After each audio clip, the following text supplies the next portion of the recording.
All right, in this online lecture, we're going to be talking about 3 topics: de Broglie wavelength, atomic spectra, and the Heisenberg uncertainty principle. In this first video, we're going to be focusing on de Broglie wavelength.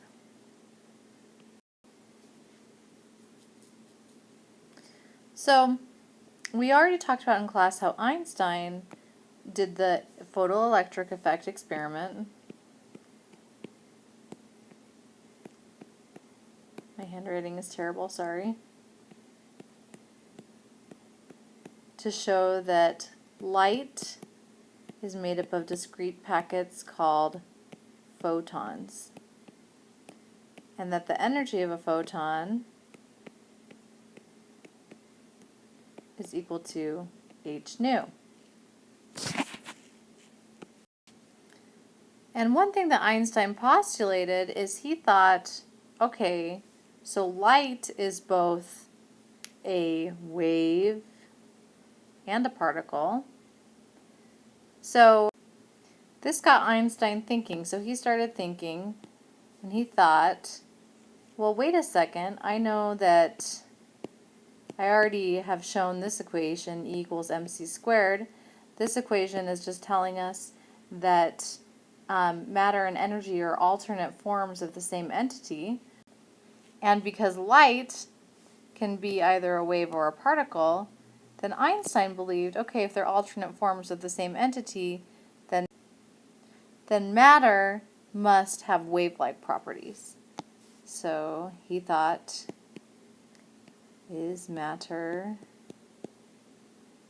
a wave? But he didn't do much more than that other than kind of question whether matter had wave-like properties. Then later, de Broglie said, okay, we know that photons have momentum, and the momentum of a photon is defined by this equation. So P of a photon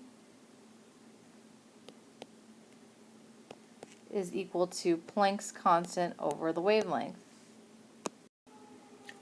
Now you might be thinking, wait a second, I've always learned that the definition for momentum is equal to mass times velocity.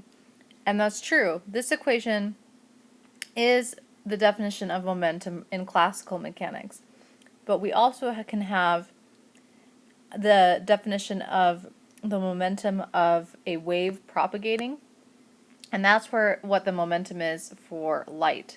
Because light doesn't have a mass. So if you were just using this classical description of momentum, you would think that a photon would have 0 momentum, but that's not true.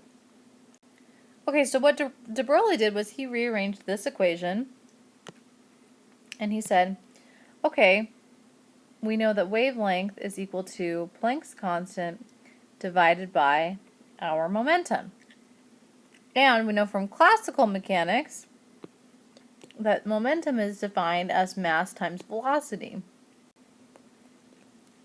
So what de Broglie did was he essentially plugged in the classical definition for momentum into the definition of momentum for a propagating wave to get this equation. Wavelength is equal to h over mass times velocity.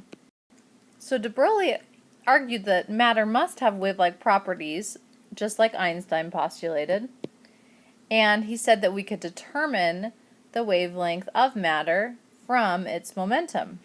So using these equations, specifically this one right here. And later, all of de Broglie's theories and postulates have been proven. So now this equation for de Broglie wavelength is very useful.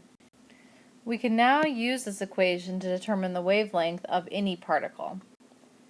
You might be thinking to yourself that this is kind of strange.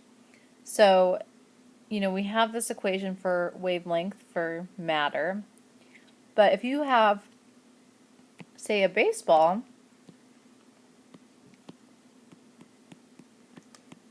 when it gets thrown in a baseball game, you don't see it moving in a wave-like pattern. You just see it moving based on Newtonian mechanics.